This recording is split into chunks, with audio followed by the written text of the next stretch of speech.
Vous regardez New York Info, bonsoir et merci de nous rejoindre pour Décryptage au Gabon. La présidentielle est prévue pour le 12 avril 2025. Le Parti démocratique gabonais, PDG, renversé le 30 août 2023 et anciennement dirigé par Ali Bongo, n'annonce aucune candidature pour l'heure, une première depuis sa création en 1968. Mamadou Diouf, bonsoir et bienvenue.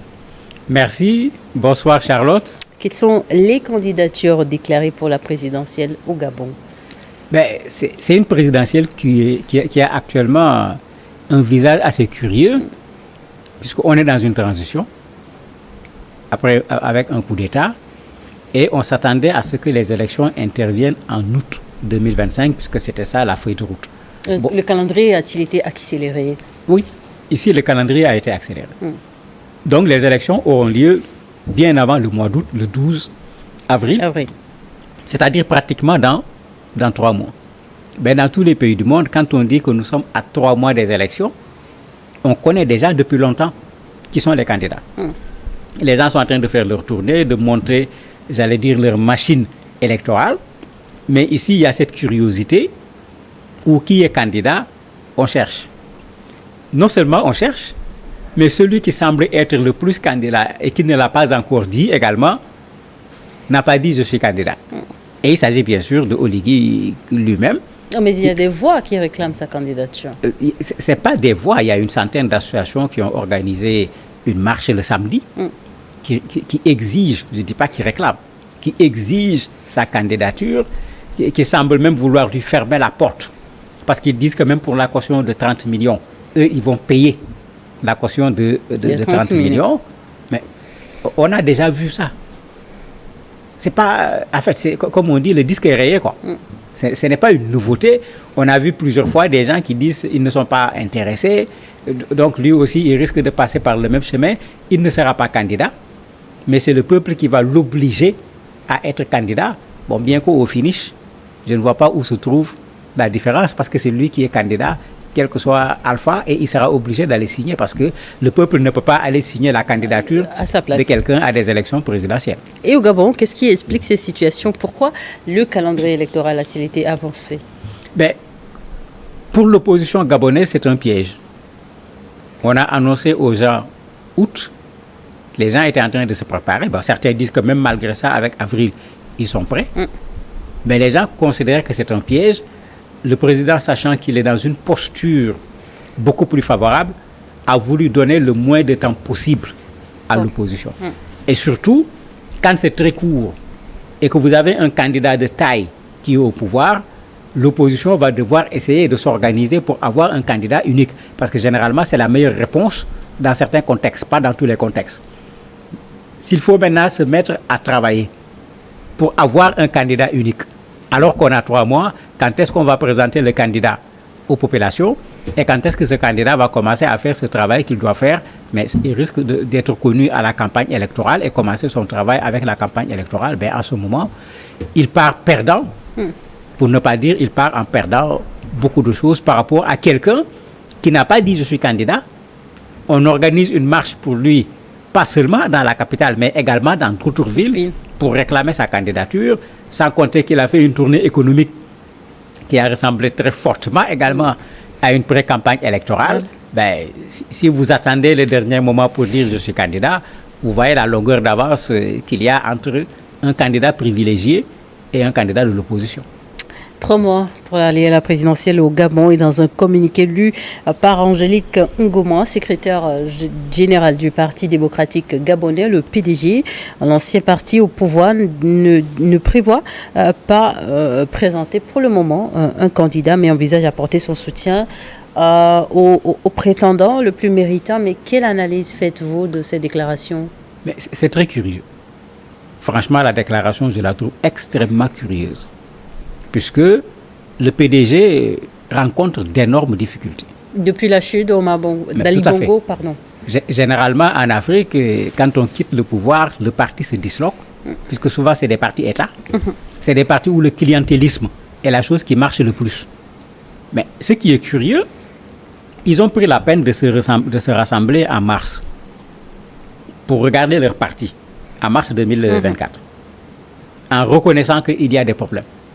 Et dans ce qu'ils ont fait comme constat, ils ont dit que dans le parti, tout comme dans la gestion du pouvoir par le parti, il y avait du népotisme, de la corruption, et on n'écoutait pas les gens. C'est eux-mêmes qui le disent. Mais quand on fait cette autocritique, dans le principe, c'est pour se relancer sur le plan politique. Mais aujourd'hui, qui comme leader au niveau de ce parti? À un certain moment, on a pensé à l'ancien Premier ministre Alain-Claude Bizet, j'ai du mal à prononcer son nom, mais rapidement, lui, il a quitté le parti. Et Pascaline Bongo, on l'accuse même d'avoir fait partie du complot pour faire descendre son frère du pouvoir. La grande dame du parti, la maman de Ali Bongo, Patience Dabani, elle a été exclue du parti. C'est-à-dire, vous avez actuellement ce que je pourrais appeler le reste du Parti démocratique gabonais, et un reste de Parti démocratique gabonais qui n'a plus rien à voir avec ce parti qui avait des milliers de militants, qui était super puissant, qui avait des moyens financiers colossaux. Et ça montre que souvent, quand on dit grand parti, souvent nos grands partis, c'est dû à l'argent. Dès que l'argent n'est plus là, ce qu'on considérait comme un grand parti devient un tout petit parti. Maintenant, leur attitude est curieuse. Je disais tout à l'heure, il y a très peu de temps d'ici au 12 avril. Donc, quelqu'un qui veut aller aux élections, il doit immédiatement commencer à s'annoncer pour qu'on parle de la personne, parce que les Gabonais ont besoin de savoir qui es-tu avant la campagne électorale. Ce n'est pas à la campagne électorale que tu dois te présenter aux Gabonais, parce que tu n'auras pas le temps de faire tout ce qu'il faut. Dans leur attitude, il y a quelque chose de curieux, puisque ceux qui ne voulaient pas s'approcher du pouvoir, souvent ils ont quitté le navire. Ceux qui ont critiqué fortement le pouvoir ont été exclus du parti. Donc, de fait, on a un parti qui semble s'approcher du pouvoir en place. Est-ce que le parti n'est pas en train de se dire, attends, Oligui n'a pas encore officiellement dit je suis candidat, mais éventuellement, si Oligui n'est pas candidat, nous pouvons avoir un candidat. Si les candidats, c'est sûr que si nous partons, on va nous battre à plate couture. En tant que grand parti, au lieu de se retrouver dans des élections où on a 1% de résultats, il vaut mieux le soutenir. Mais le problème, c'est qu'actuellement, comment vous allez soutenir quelqu'un qui n'est pas encore candidat? Politiquement, ça n'a aucun sens. Et dans leur attente, tout le monde se pose la question, est-ce que ce n'est pas une attente stratégique pour la déclaration officielle de la candidature du président actuel pour qu'il apporte leur soutien? Après un règne de près de 6 décennies, le PDG a-t-il encore de l'avenir sur la scène politique gabonaise? Le PDG actuel? Franchement, je ne crois pas. Je ne crois pas que le PDG peut encore avoir la confiance des populations gabonaises, puisqu'ils ont fait leur propre guerre interne d'abord. Vous avez entendu ce que j'ai dit, quand ils ont fait leur assise, c'est eux qui reconnaissent que ce qu'ils faisaient, c'est du népotisme. C'est de la corruption. C'est eux-mêmes qui le reconnaissent. D'ailleurs, au niveau de ces assises, dans les recommandations, ils demandaient à ce qu'on implique davantage les militants. Mais le problème, c'est où sont les militants? Où sont les militants? Parce qu'aujourd'hui, tout le monde, c'est clair qu'on ne peut plus parler de militants. Ils parlent aujourd'hui de transparence budgétaire, de valorisation du mérite et de la compétence. Ce qu'ils n'ont jamais fait. Est-ce que les Gabonais qui ont vu ces gens au pouvoir, pratiquement de l'indépendance jusqu'à aujourd'hui, parce qu'il ne faut pas qu'on oublie que le premier président dirigeait un parti qui s'appelait presque la même chose, c'était BDG, Bloc démocratique gabonais, qui est devenu Parti démocratique gabonais. Donc, à la limite, c'est le même parti qui est au pouvoir depuis l'indépendance jusqu'à aujourd'hui. Est-ce que c'est maintenant, en 2025, qu'ils vont faire croire aux Gabonais qu'ils vont faire de la transparence budgétaire? Ils ne vont plus faire de népotisme. Un parti qui n'écoute pas ses propres militants. Vous croyez que ce parti va écouter les citoyens? Personnellement, dans la situation actuelle, je ne suis pas sûr que les Gabonais vont regarder encore de leur côté. D'autant que, comme ça se passe dans plusieurs pays, quand il y a ces changements brusques de pouvoir, certains même avaient demandé qu'on dissolve le parti. On l'a vu au Burkina, on l'a vu au Mali, on l'a vu dans bien des pays. Est-ce que le parti a réussi à s'élire en président? Actuellement, le parti n'a pas réussi à se réorganiser.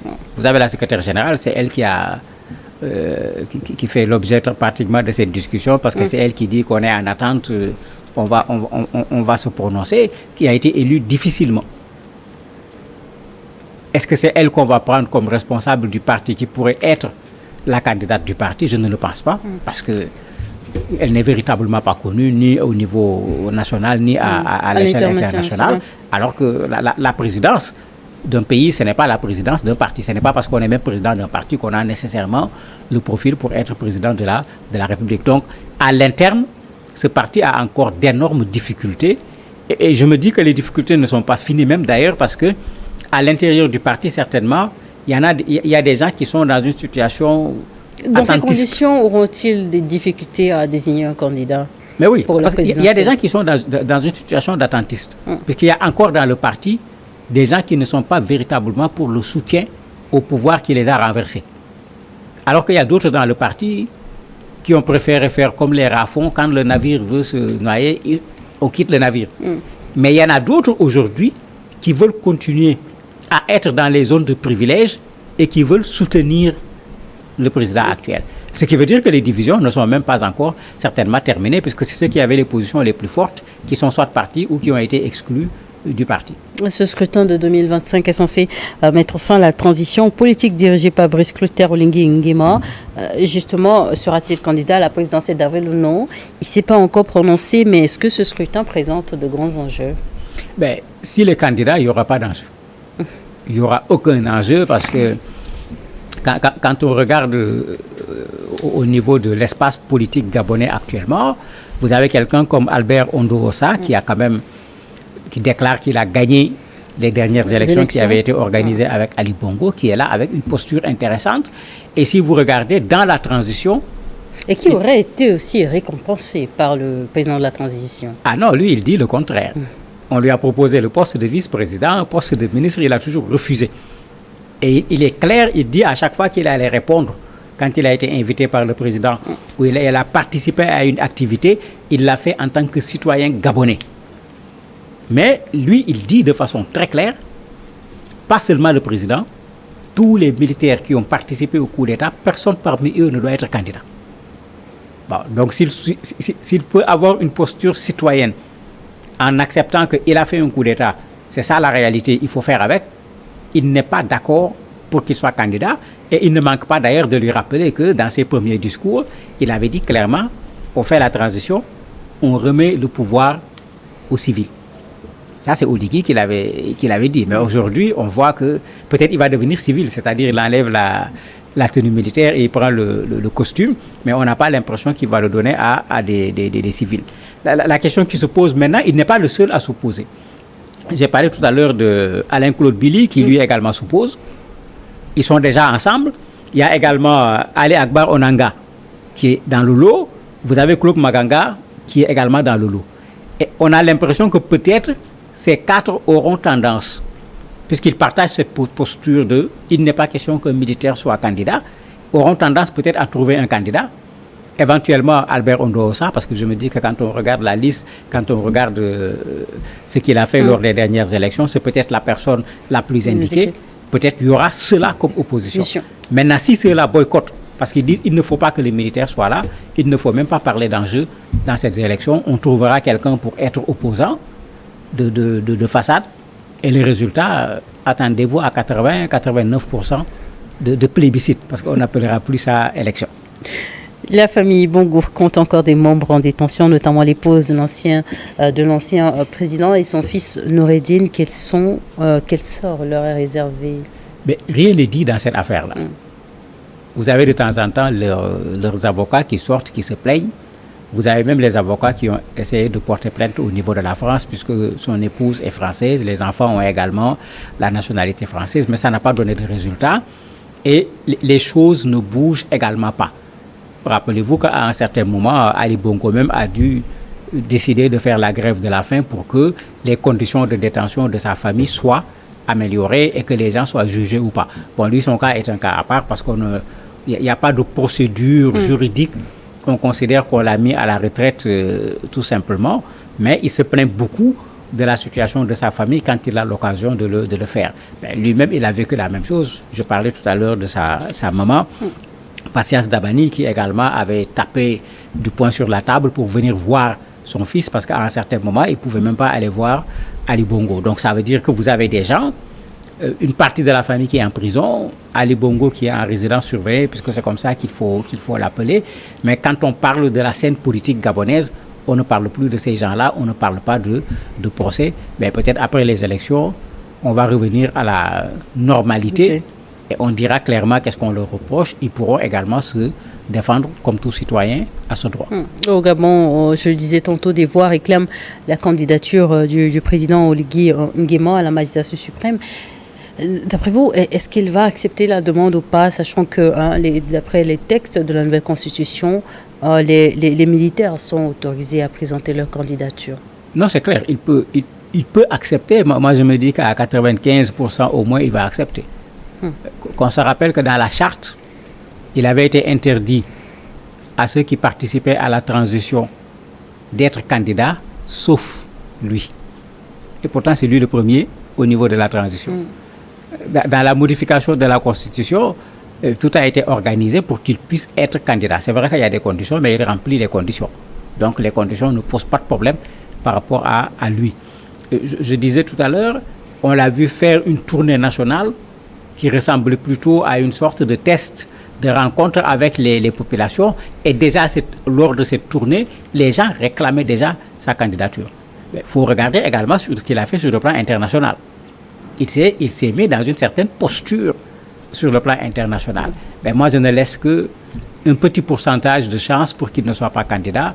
Avec tout ce qu'on voit a priori, il va être candidat, qu'il le déclare lui-même ou que les populations le lui imposent. C'est toujours une candidature de Oligui Nguema. Le contexte actuel pourra-t-il favoriser un engouement autour des élections? Sa candidature favorisera un engouement. C'est vrai que quand vous regardez au Gabon, et c'est valable partout, quand il y a même une révolution, une vraie, parce que tout ce qui s'est passé dans ces pays, ce n'est pas une révolution d'un point de vue historique. Même une vraie révolution, il y a un moment où ça monte, il y a un moment où ça descend. Au Gabon également, quand vous regardez, l'enthousiasme qui était là au départ, où on voyait les gens sortir tout le temps à manifester pour le président, l'enthousiasme commence à descendre. Parce qu'effectivement, il a fait des premières actions assez spectaculaires, il faut le reconnaître, mais on ne gouverne pas avec le spectaculaire. Donc de plus en plus, les gens commencent à se plaindre, d'autant que, on parlait tout à l'heure de PDG, vous avez des anciens du régime qui l'a remis encore en selle au niveau du pouvoir, ce qui suscite encore de la contestation au niveau de la population. Mais il a toujours quand même des soutiens. La marche du samedi au niveau de Libreville et dans d'autres villes l'ont véritablement montré. Il y a des gens qui soutiennent fortement sa candidature. La présidentielle d'avril 2025, censée mettre fin à la transition au Gabon, ce sera un nouveau départ pour le pays. Ce sera un nouveau départ. On aura une transition raccourcie, alors que ce qu'on a en Afrique de plus en plus, c'est plutôt des transitions qui sont prolongées. Mais bon, s'il sortait, ça aurait été un très bon exemple. Il aura surpris tout le monde en disant « Je ne suis pas candidat, j'ai fait ce que je devais faire. Les Gabonais, prenez votre responsabilité. » Tous ceux qui lui jetaient des cailloux risquent d'avoir des difficultés en disant « Attention, le monsieur nous a feinté de façon extraordinaire. » Mais ça ne semble pas être à l'ordre du jour. Mais malgré tout, il a quand même respecté une feuille de route. Il a même anticipé, parce qu'à la place d'élections en août, on a des élections en avril. Sur ce plan-là, on peut dire au moins qu'il a respecté ce qu'il avait promis aux Gabonais. Merci, Maud Diouf, d'avoir accepté notre invitation. Merci à vous également de nous avoir suivis dans Décryptage du jour.